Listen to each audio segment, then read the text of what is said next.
Olá a todos, sejam bem-vindos ao Seminário Zoe, de Educação Financeira Pessoal e Familiar.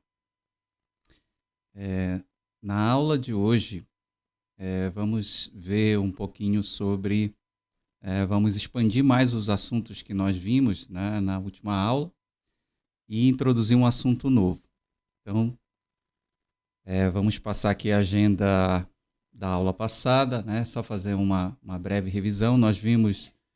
Falamos sobre a educação financeira segundo a Bíblia, né? Nós vimos alguns versículos, principalmente alguns versículos que falam sobre o tripé do mundo, né? Que é a soberba, a cobiça, né? A cobiça dos olhos. Então, isso que nos afasta de ter uma verdadeira prosperidade, né? E falamos de outros versículos, de alguns provérbios que mostram como a gente deve alcançar a verdadeira prosperidade. Vimos os 9 passos, né, para elaborar um orçamento, tudo que precisa, né, antes de chegar e listar e desenhar o orçamento. E vimos a necessidade de fazer o acompanhamento e o controle desse orçamento. Na aula de hoje, nós vamos nos aprofundar um pouco mais, né? Na agenda de hoje, nós vamos ver as consequências do descontrole financeiro, entender a espiritualidade que está por trás, né, das nossas finanças e ver um caminho, né? Não existe só um caminho, mas vamos ver aqui um caminho que a própria Bíblia nos ensina como sair de dívidas. Então, se a gente seguir esse caminho, a gente consegue, né? Como muitas pessoas já conseguiram. Ok? Eu vou falar um pouco sobre não só a minha experiência, mas também de outras pessoas que eu tive o privilégio de mentorear, né, e hoje conseguiram sair dessas dívidas, ou estão no processo, né? O nosso texto base da aula de hoje está lá em Mateus 6:21. Esse texto, ele começa, né, esse capítulo todo, começa com Jesus ensinando uma série de instruções sobre como é que eu devo me portar, como é que deve ser o meu relacionamento com Deus, né? E isso é interferido pelo meu relacionamento com o mundo, né? Então, Jesus começa a falar, né, como a gente deve dar esmolas, como a gente deve orar, sempre não tomando como base os nossos relacionamentos humanos, né? Mas sempre o nosso relacionamento com Deus. Aí ensina a gente a orar, ensina a oração do Pai Nosso, e aí ele prossegue dando essa visão, né? Em que se a gente faz as coisas para as outras pessoas verem, então a gente já recebeu a nossa recompensa e segue a vida, né? Então, segue a vida como ela está, né? E que esse que é o problema. Então, quando a gente faz as coisas para o mundo ver, a nossa vida ela entra numa situação bem complicada, né? Enquanto que a gente deveria fazer tudo na nossa vida deveria ser feito com a intenção de que a gente está fazendo e Deus está vendo, né? E somente Ele é que interessa estar olhando e tomando conhecimento das nossas ações. Então, Jesus começa a falar aqui nesse capítulo 6 de Mateus sobre isso. Aí, de repente, ele fala esse verso 21 aí, que eu destaquei. Pois onde estiver o teu tesouro, aí também estará o teu coração. Então, a gente passa uma vida toda dando valor para as coisas erradas, né? Valor, como a gente falou na aula passada, né? O mundo está alicerçado em coisas que são passageiras. E as coisas de Deus, elas são eternas, né? E a gente, por algum motivo, que a gente sabe qual é, né? Por um motivo de uma queda do ser humano, a gente dá importância às coisas terrenas, né? Então, o nosso coração, ele vai estar de forma enganada em coisas que são passageiras. E aí Jesus começa a alertar sobre isso. E aí no verso 24, ele faz uma afirmação bem surpreendente, que aí nessa aula eu queria destacar bastante isso aqui, tá? Que nós falamos na aula passada, mas de forma superficial. Aí vamos nos aprofundar um pouco mais nessa aula. Ninguém pode servir a dois senhores, pois odiará um e amará o outro, ou se dedicará a um e desprezará o outro. Vocês não podem servir a Deus e ao dinheiro. Então, olha que interessante, né? Essa frase de Jesus, essa afirmação. Muita gente poderia olhar e analisar e meditar sobre essa passagem e dizer assim, mas por que Jesus coloca Deus e o dinheiro no mesmo, né, na mesma importância aí, né? Porque ele coloca o dinheiro como concorrendo com o lugar de Deus. Não seria Satanás, né? Porque o oposto de Deus seria servir a Satanás, né? Mas porque ele coloca o dinheiro, né? Que essa que é o nosso foco da aula de hoje, né? Porque o dinheiro ele está nessa posição de senhorio, assim como Deus também, né? Ele está numa posição de senhorio. Então a gente passa a nossa vida fazendo essas escolhas, né? Ou uma hora a gente escolhe Deus e começa a seguir as coisas de Deus, mas outra hora a gente se distrai, ou a gente nunca entendeu isso aqui e segue servindo ao dinheiro. Então vamos nos aprofundar um pouco mais sobre isso para a gente entender o porquê que Jesus fez essa afirmação, né? Que ela é muito importante para a nossa vida nos mais diferentes aspectos. Não só a nossa vida financeira, mas perceba que Jesus deu uma ênfase ao dinheiro.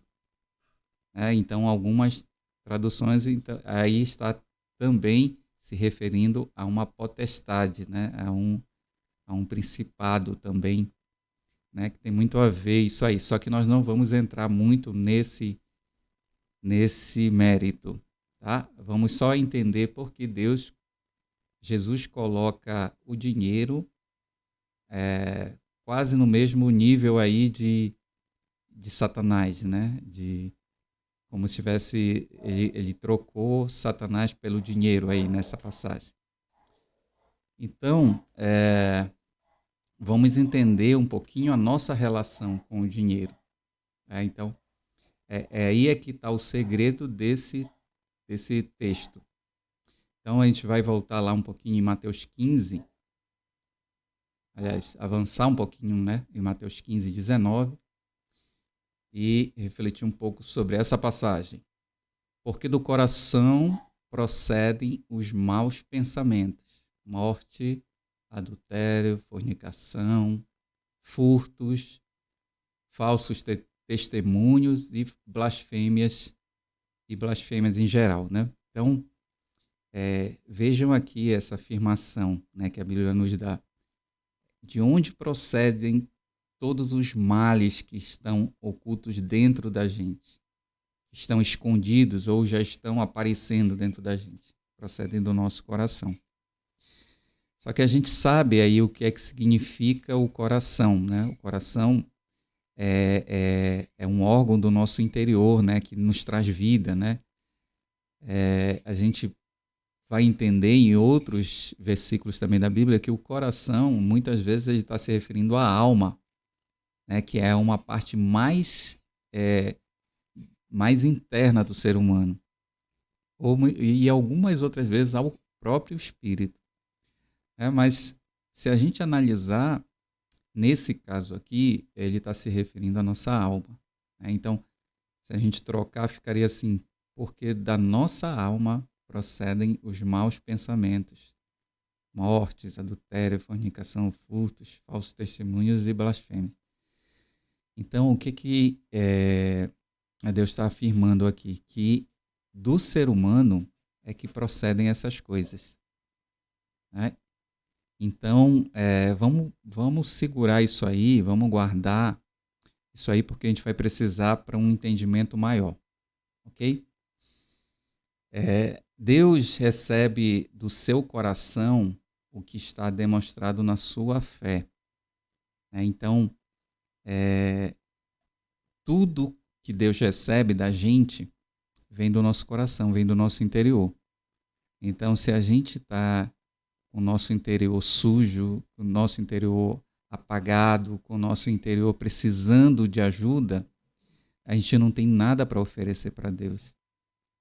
Então, a primeira coisa que a gente tem que entender é isso, é do nosso interior, né, do nosso coração, é que vai transbordar a bondade, que vai transbordar a generosidade, as boas ações.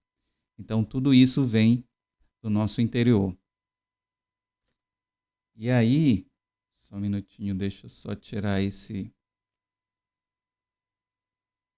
Só um minutinho. Opa. Passar aqui por o outro lado. Pronto. No livro de Eclesiastes, a Bíblia diz assim: para rir se faz banquetes, o vinho produz alegria e por tudo o dinheiro responde. Então, olha só, nós vimos primeiro de onde vem o mal, né? De onde vem as coisas ruins, vem do nosso coração. E a Bíblia diz para que serve o dinheiro, né? Aqui é bem claro, né? Para rir, né? Para produzir alegria, né? Momentos de felicidade entre as pessoas e nossos entes queridos, né? Então, o dinheiro, a Bíblia deixa claro aí que o dinheiro ele é um instrumento, ele serve para nos servir. Né? Então, pegando essas duas deixas aí da própria Bíblia, a gente pode concluir, né, que o dinheiro ele não tem nenhuma essência, né? Ele vai assumir a essência do dono. Então, o dinheiro é uma ferramenta, assim como se eu, por exemplo, der um exemplo assim, você pega uma arma, né? Pega uma arma, uma faca, por exemplo. Uma faca, ela é um instrumento, né? Ela é uma ferramenta. Ela serve para cortar. Então, ela serve para cortar um pão que a gente quer comer, ela serve para cortar carne. Né? Então, ela nas mãos de uma pessoa com boas intenções, ela vai ser um instrumento de bênção, né? É um instrumento que vai facilitar a vida de uma pessoa. Mas essa mesma faca, se essa pessoa que usou ela para cortar um pão, ela vai e perde, por exemplo, essa faca, e aí uma pessoa, um bandido ou um serial killer, uma pessoa de más intenções, pega essa faca, ele pode fazer o que com essa faca? Ele pode ferir uma pessoa, ele pode matar uma pessoa, né? Ele pode provocar o mal com aquela ferramenta.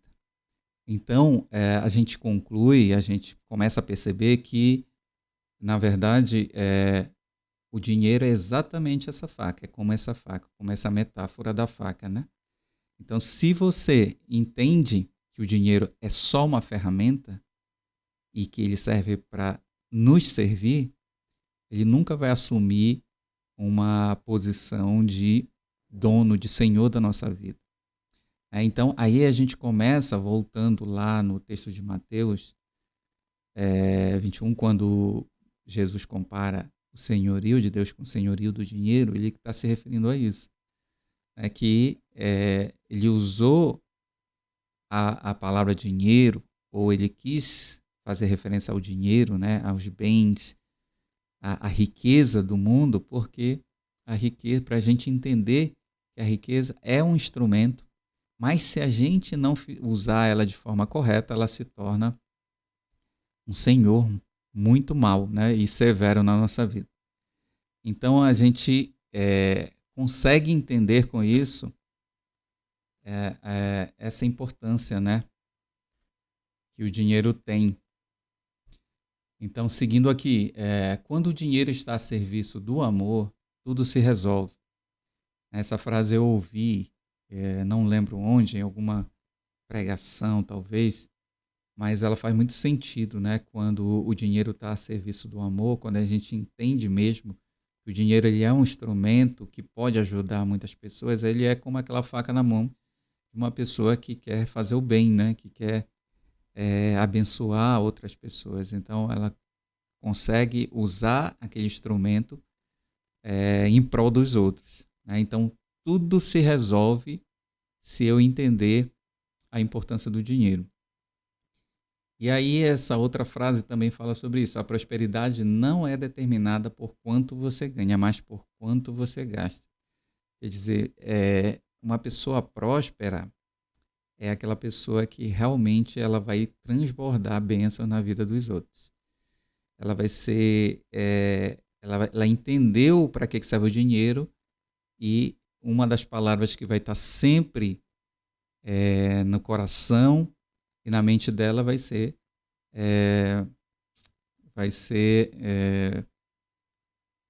compartilhar, né? Generosidade, essa é a palavra que eu queria lembrar, ok? E aí no livro de Jeremias 17:11 está escrito assim: o homem que obtém riquezas por meios injustos é como a perdiz que choca os ovos que não pôs. Quando a metade da sua vida tiver passado, elas o abandonarão, e no final ele se revelará um tolo. Olha só uma coisa interessante que a Bíblia fala, né? Então, toda pessoa que ganha dinheiro de forma desonesta, ele compara como essa ave, né, que ela choca os ovos que ela não pôs. E o que acontece? Quando os filhotes nascem, eles abandonam ela, né, porque eles não reconhecem ela como a mãe, né, que botou os ovos. Então, o dinheiro é assim mesmo para quem ganha ele de forma injusta, né? Então, isso é mais um motivo para a gente não julgar as pessoas e deixar tudo na mão de Deus, né? Essa justiça, ela vem no final. Então, se alguém roubou você, né, e você ficou com aquela ânsia de vingança, de fazer justiça, saiba que aquele dinheiro, aquele que foi ganhado injustamente, ele nunca fica com a pessoa. Ele sempre vai voltar, né? Ele sempre vai abandonar essa pessoa aí. E se você entende esses princípios, você sempre vai ser abençoado. Você vai sempre alcançar a prosperidade. Ok? Seguindo aqui em o segundo texto, né, que a gente vai se embasar hoje. Que está lá no livro de Apocalipse 3, do 17 ao 18. É Jesus ensinando um antídoto para a servidão ao dinheiro. Então, nós vimos até agora que quando a gente não entende o dinheiro como instrumento, o que acontece? A gente se torna essa pessoa aqui que Jesus fala aqui em Apocalipse 3. O texto diz assim: você diz, estou rico, adquiri riquezas e não preciso de nada. Não reconhece, porém, que és miserável, digno de compaixão, pobre, cego e que estás nu. Então, essa primeira parte, esse primeiro verso, mostra uma pessoa soberba, né? Uma pessoa que acha que a riqueza material, ela é tudo. Isso aqui é um tolo, né? Uma pessoa ímpia, uma pessoa que não conhece de fato a Deus e não conhece nenhum princípio, né, do reino de Deus. Então, o que ela diz de si mesma, né?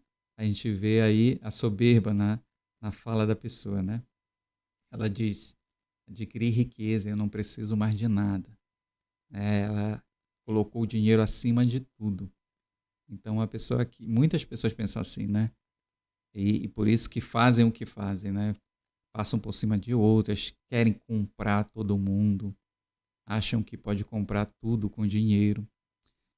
E aí olha que Jesus fala sobre essa pessoa, né? Ele dá um conselho. Isso que eu acho interessante. Jesus, ele dá um conselho, né? E o conselho é assim: você dá, e se a outra pessoa quiser e entender o benefício daquele conselho, ela recebe. Ele não força ninguém, né? Então, Jesus dá um conselho. Compre de mim ouro refinado no fogo, e você se tornará rico. Compre roupas brancas e vista-se para cobrir a sua vergonhosa nudez. E compre colírios para ungir os seus olhos e poder enxergar. Outra coisa interessante, né, que a gente percebe aqui, é que eu chamei isso de antídoto, né, para servidão ao dinheiro, é essa palavra que essa versão eu estou usando aqui, a Almeida corrigida, né? A versão Almeida corrigida, ela repete 3 vezes a palavra compre. Algumas outras não repete, só diz a primeira vez: compre de mim ouro refinado no fogo, e você se tornará rico. O que a gente entende por isso, né? Comprar. Comprar significa trocar algo por um preço, né? Ou então simplesmente pagar um preço. Mas pagar o preço por quê? Pelo quê? Né? Ele diz ouro refinado no fogo. Então, quando a gente medita sobre esse texto, a gente pode entender que o ouro refinado, o ouro é um mineral raro e bonito, né? E cobiçado e precioso. Então, Jesus está dizendo, compre, então pague um preço, né, por algo importante, refinado. Refinado no fogo, quer dizer, onde não existem mais impurezas. Então, ele está dizendo assim, pague um preço por isso, né? E aí você se tornará rico. E aí, seguindo, ele começa a explicar mais ainda. E o que é que seria esse ouro refinado no fogo? Né? Ele continua, ele diz assim, olha, compre roupas brancas e vista-se para cobrir sua vergonhosa nudez. Eu vou parar um pouquinho aqui só para a gente entender esse outro versículo e fazer um link com a nossa vida financeira. As pessoas, geralmente, que elas estão enganadas, né, achando que elas não precisam, que elas já têm riqueza e não precisam mais de nada, ou então elas nem são ricas, mas elas servem ao dinheiro em vez de usar o dinheiro para servi-las, elas têm esse engano, elas têm isso no coração. Elas têm vergonha. Você pode perceber, e você pode fazer até um estudo sobre isso, porque eu já consultei tantas pessoas, eu já ajudei tantas pessoas e eu sei muito bem do que eu estou falando. As pessoas, elas quando estão numa situação de endividamento, por exemplo, elas ficam com vergonha extrema. Vergonha dos seus parentes, das pessoas que estão ao redor delas. Elas sentem vergonha dos amigos, sentem vergonha de todo mundo. Elas escondem o máximo possível a situação que elas estão. Né? E Jesus também está falando disso. Né? Aqui esse texto ele tem uma profundidade maior, mas a gente vai se deter a esse tipo de vergonha. Né? Roupas brancas aí está falando de santidade. Né? Então, e a santidade também para uma pessoa que entende o valor do dinheiro, ele não vai fazer mau uso do dinheiro. Né? Ele vai usar o dinheiro de forma justa.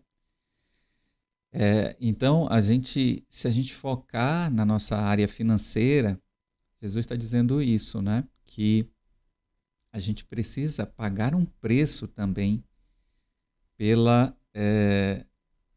por essas vestes brancas, né? Para a gente se limpar de toda essa sujeira que a gente se meteu. Ok?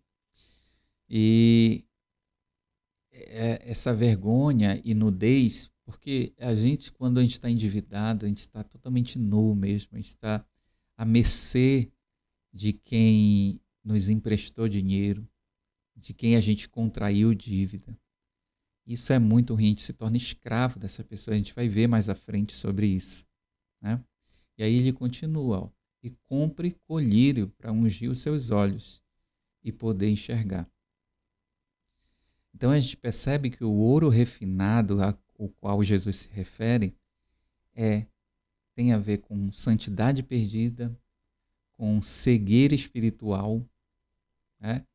E se a gente parar para pensar, o dinheiro ele é espiritual, né? O dinheiro é tudo que a gente faz de errado, ele reflete tanto aqui no nosso mundo quanto no mundo espiritual. Então, se a gente faz algo de errado, a gente está dizendo assim para o mundo espiritual, para Satanás e seus anjos, está dizendo assim, olha, pode entrar na minha vida e bagunçar a minha vida. Então a gente abriu uma porta no mundo espiritual para o mal entrar. E aí todo o resto, todas as dívidas, as brigas que vêm, as separações, divórcios, contendas, todo o resto é consequência disso. E a gente não percebe que o dinheiro ele tem uma base, um fundamento espiritual. E a gente acha que é algo, como eu falei assim, é somente uma simples ferramenta. Eu comparei com uma faca, mas Jesus não colocou na metáfora dele, né, na parábola dele, não usou uma faca, ele usou o dinheiro, né? Por quê? Porque o dinheiro ele é poderoso. Além dele ser uma ferramenta, ele é poderoso, porque ele nos dá poder para conseguir muitas coisas nesse mundo. E ele é usado pelo mal para nos aprisionar. Quer ver? Vamos prosseguir aqui. A gente vai perceber mais isso. Tá? Vamos pular um pouquinho isso aqui. E passar aqui para esse segundo tópico aqui, né? Saindo das dívidas, né? Como é que a gente sai das dívidas, né? A gente já entendeu por esses versículos a importância do dinheiro, que o dinheiro ele não tem forma, ele adquire a forma do nosso coração. Muitas vezes o nosso coração está corrompido, está cheio de engano, está nu, despido, cego, e isso tudo nos traz para essa situação de endividamento. Não só endividamento, mas toda essa falta de paz que vem com tudo isso, né? Então, qual é o segredo aqui? O primeiro passo é trazer luz à situação de trevas. Então, o que Jesus está falando lá é justamente isso. Se você acha que o dinheiro, né, é uma das coisas mais importantes da vida e que ele né, que você pode fazer tudo por ele, né, e para ele, aí o que acontece? Você vai mentindo, você vai escondendo as coisas, você vai caindo numa situação de endividamento, não quer que ninguém saiba, e você vai escondendo, ocultando. E ocultar para Deus é mentir, né? E a mentira para Deus, ele abomina a mentira. Então, é uma das coisas que Satanás mais usa na nossa vida para nos prender. É que a gente fique escondendo, né, mentindo sobre a nossa situação. E com isso a gente nunca sai. É muito difícil uma pessoa sair de uma situação a não ser por pura sorte. Uma pessoa que ganhou na loteria, ganhou na Mega Sena, ganhou uma herança, e aí, né, de repente ela pode sair do endividamento assim, né, que a probabilidade disso acontecer é muito baixa. E a outra situação para você sair disso é você trazer luz para aquela situação, né, de trevas. Então, no geral, quem está endividado esconde a verdadeira situação das pessoas que ama e que se importam com você. Então, como é que você vai conseguir ajudar, conseguir ajuda, né? Ajudar a si mesmo se você não compartilha isso com ninguém. A vergonha não deixa você compartilhar a situação com ninguém. Então, primeira coisa é você trazer luz. É você chamar as pessoas que são influenciadas por essa situação que você está e confessar aquilo, né? Mostrar a situação de fato. Esse é o primeiro passo. Não existe outro. Não existe, eu vou sair. Não tem. É uma situação, como eu disse, dinheiro espiritual. É uma situação espiritual que você está. É isso que eu queria deixar bem claro. Tá? Se você não trouxer luz para aquela situação, não tem como. As trevas continuam tomando conta da sua vida. Então, Deus não poderá lhe ajudar se você não trazer luz para essa situação de endividamento. Eu sei que é vergonhoso, mas é necessário. Ok? Então, o próximo conselho é: busque ajuda com uma pessoa de confiança que entenda do assunto. Se você está doente, né, e a sua doença é na cabeça, o que é que você faz? Você vai buscar um médico, um especialista em neurociência, né? Ou então, se é mental, uma psicóloga, né? Você sempre vai procurar um profissional com uma especialidade naquele problema que você está. E com dinheiro, né? Ou com dívidas, não é diferente. Você tem que procurar uma pessoa que possa lhe ajudar.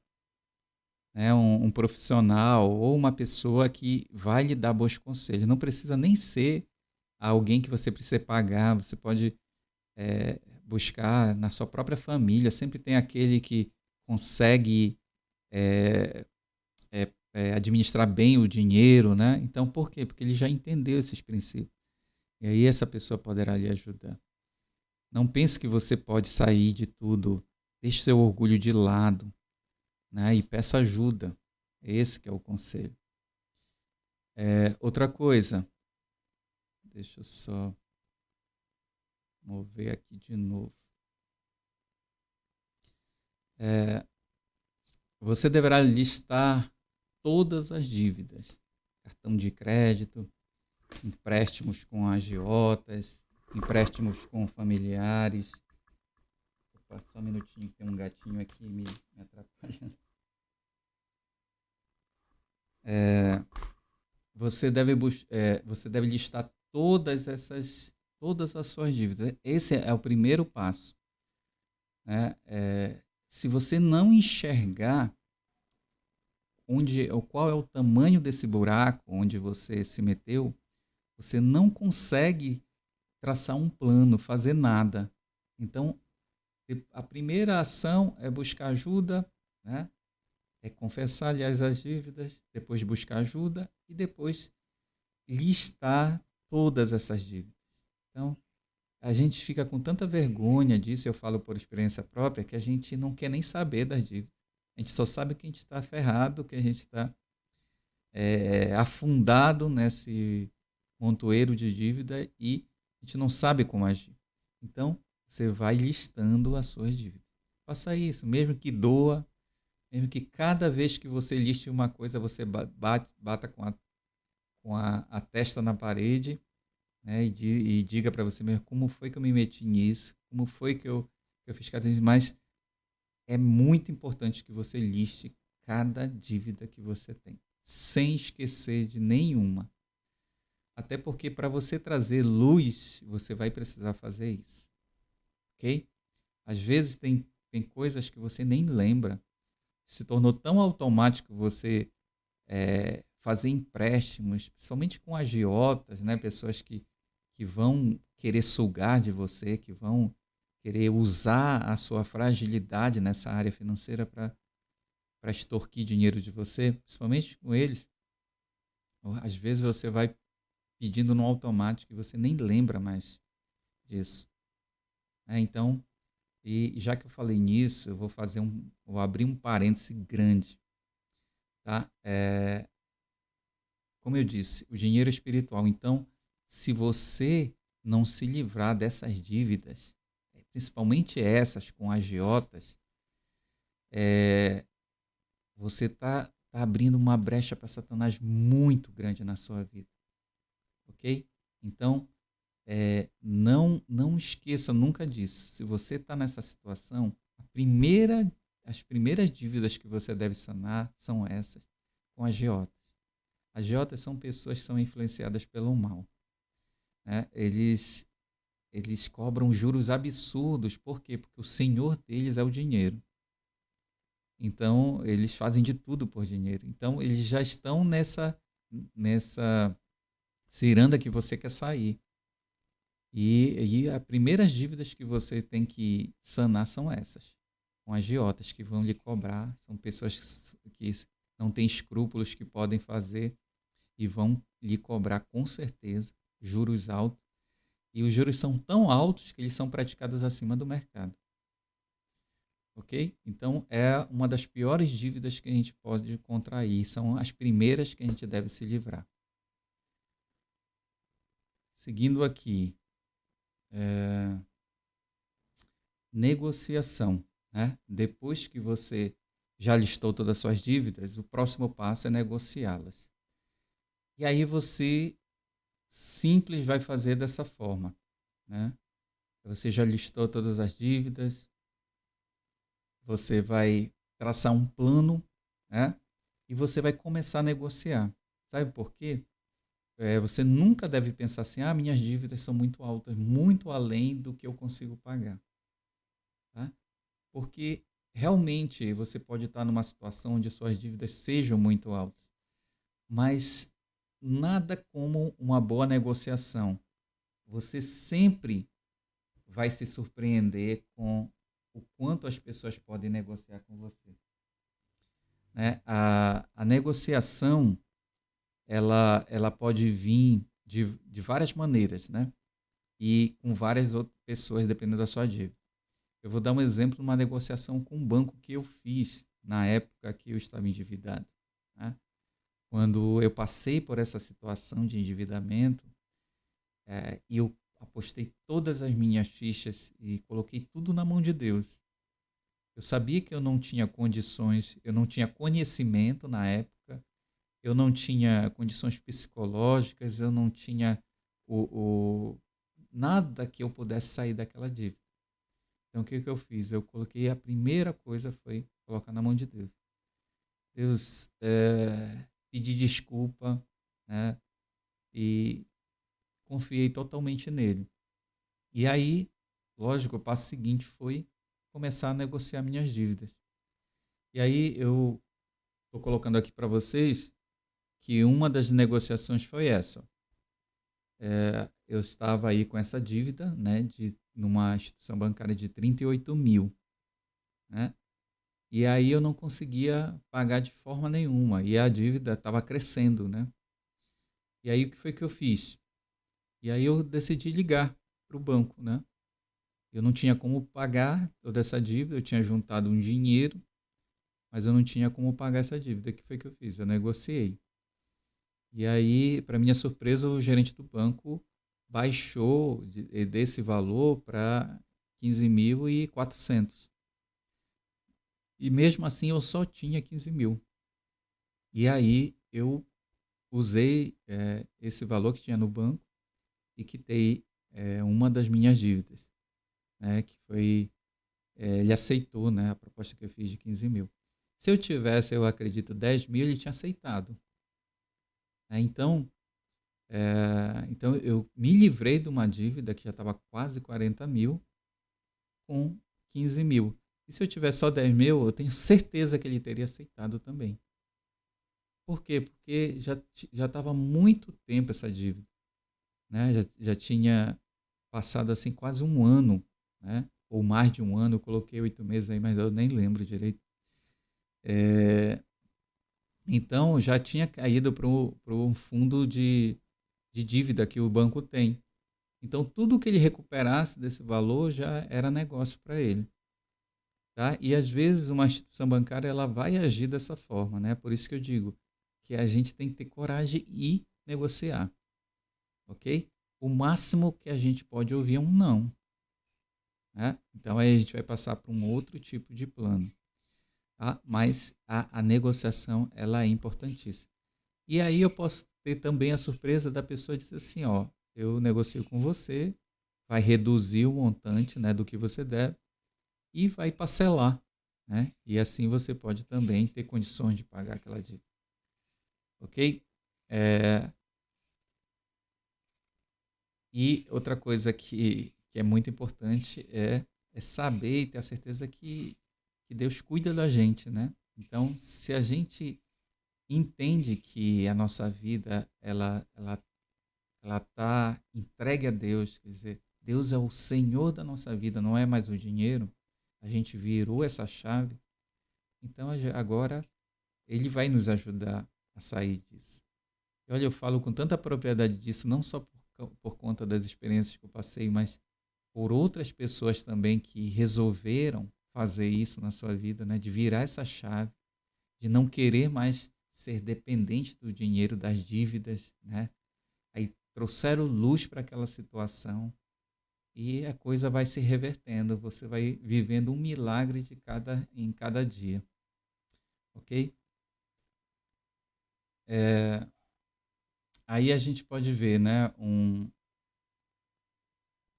outro versículo que fala sobre empréstimos, tá? Porque eu vou destacar isso aqui, né? Nós vamos entender.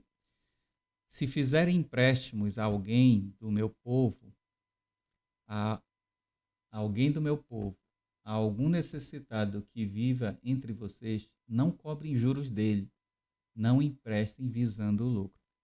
Deus está falando isso para o povo dele, né? Então, entre a gente não deve, isso é uma instrução, né? Está na palavra de Deus, nós não devemos fazer empréstimos visando o lucro. Mas o mundo faz isso e a gente cai nessa onda, né? De fazer empréstimos, né? E, então, isso, só para deixar bem claro que a questão do empréstimo, ela não é uma coisa que Deus aprova, tá?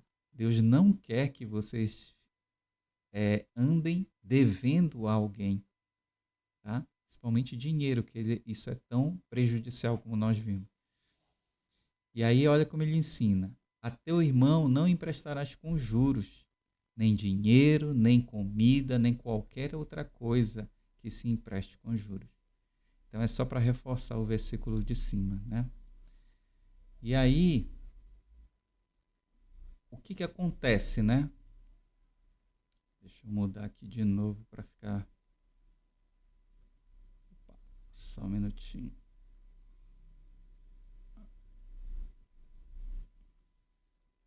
Pronto.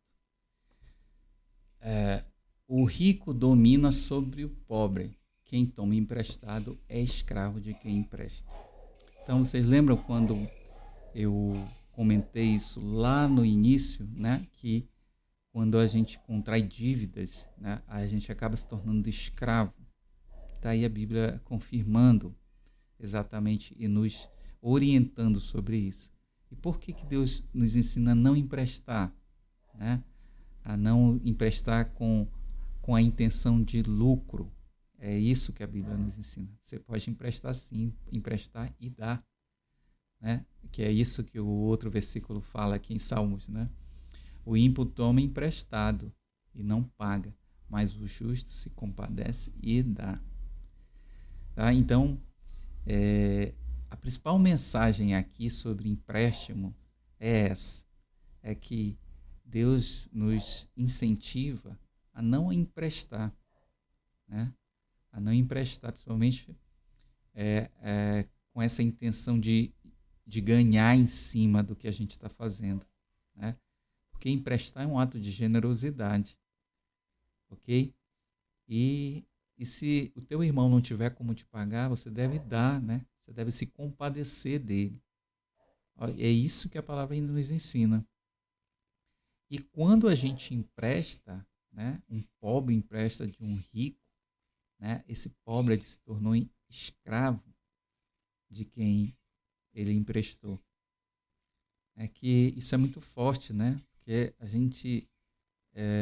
Jesus pagou um preço tão alto pela gente, nos libertou, nos trouxe uma salvação, e a gente vai e se torna se torna prisioneiro de novo, né? Se torna escravo de novo. Jesus libertou a gente vai por vontade própria e coloca algemas, né, nas nossas mãos de novo. Então a gente tem que ter essa ciência de que da importância, da relevância disso, né, do ato de emprestar. E se eu entendo que o dinheiro não é meu senhor, se eu entendo a importância de eu me livrar das coisas ruins da minha vida, de eu lavar minhas vestes, usar vestes brancas, né, de eu tirar as escamas dos olhos, comprar aquele colírio, Jesus fala, eu jamais vou cair numa situação de novo de empréstimo, porque é uma situação de escravidão, ok? Então, essa palavra ela vem trazer clareza para a nossa alma, ela vem trazer entendimento, né? E a gente sabe que a gente acaba perecendo por falta de entendimento, por falta de conhecimento. Vamos seguir aqui.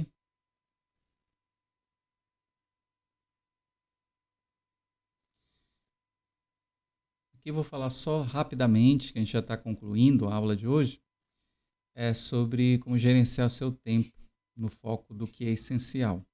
Tá? Porque muitas vezes a gente não consegue ter uma vida próspera porque a gente desperdiça muito tempo. A gente procrastina na nossa vida. E essa procrastinação ela faz com que a gente entre até em endividamento. Porque quando a gente não trabalha direito, muitas vezes a gente não é bem reconhecido por aquilo que a gente faz.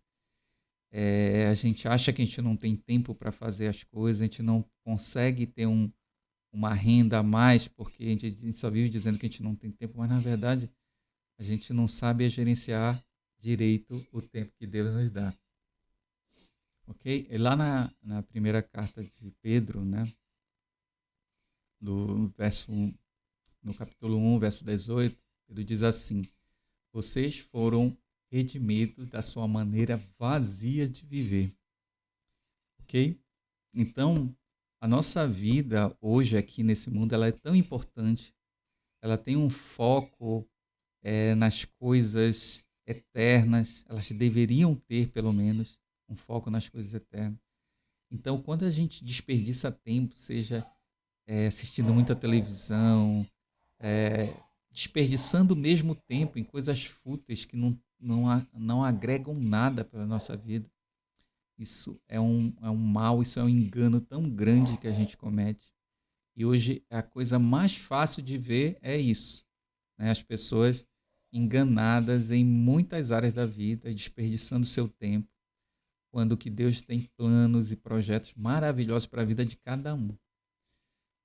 E muita gente nem sabe disso, a gente nem procurou saber o que Deus tem para a nossa vida. Ok? Quem trabalha a sua terra trará fartura de alimento, mas quem vai atrás de fantasias não tem juízo. Provérbios 12, 11. Muito claro, né? Muito claro o direcionamento de Deus aqui. Quem trabalha terá fartura, mas quem vive atrás de fantasia. Quantas pessoas eu conheço que vivem atrás de fantasia? Passam dias jogando jogos virtuais, né? Eles tornaram o mundo virtual como se fosse um mundo real para elas. Então, vivem atrás de fantasias, ou vivem correndo atrás de fama, que também é muito passageira, vivem correndo atrás de beleza exterior, que também é passageira. Enfim, são tantas formas vazias de se viver, são tantas fantasias que a gente pode passar a vida correndo atrás, né? E aí o que a Bíblia fala sobre isso? Você não tem juízo. Você não entendeu nada, você não sabe o quanto você está perdendo com tudo isso. Você só vai colher exatamente o que você está perdendo. Então, outro versículo diz assim, tenham cuidado com a maneira como vocês vivem, que não sejam como insensatos, mas como sábios. aproveitando ao máximo cada oportunidade, porque os dias são maus. Paulo, quando ele fala isso para a igreja de Éfeso, ele está alertando a igreja que os dias são maus, a gente está vivendo os dias maus. É só a gente olhar, a gente percebe tudo isso. Então, qual é o conselho para a gente? Não sejamos insensatos. Não vivemos como pessoas vazias. Não ficamos correndo atrás de fantasias, porque tudo isso vai afetar a nossa vida, tudo isso vai nos atrasar em alcançarmos a prosperidade. Ok? Então, eu queria agradecer, concluir a aula de hoje com essa frase aqui. A qualidade da vida não é medida pelas horas das muitas atividades diversas do seu dia, mas pelo grau de comprometimento com o que nos dispomos a viver, as atividades essenciais. Tenham atividades essenciais. Não fiquem correndo atrás de coisas que não vão trazer retorno, no curto, no médio ou no longo prazo. Então, selecione as atividades. Nossa vida ela é tão cheia de coisas, O mundo nos coloca tantas coisas para a gente viver. Então, onde é que você vai separar o que é atividade, o que são coisas essenciais para a sua vida? É na palavra de Deus. Só aí Deus vai te dar sabedoria para conseguir, de fato, selecionar o que é essencial para a sua vida. Ok? Deus é a fonte de tudo para a nossa vida, de toda a sabedoria, de todo o entendimento, de toda a prosperidade. E é isso. Então, fique com Deus e até a próxima aula.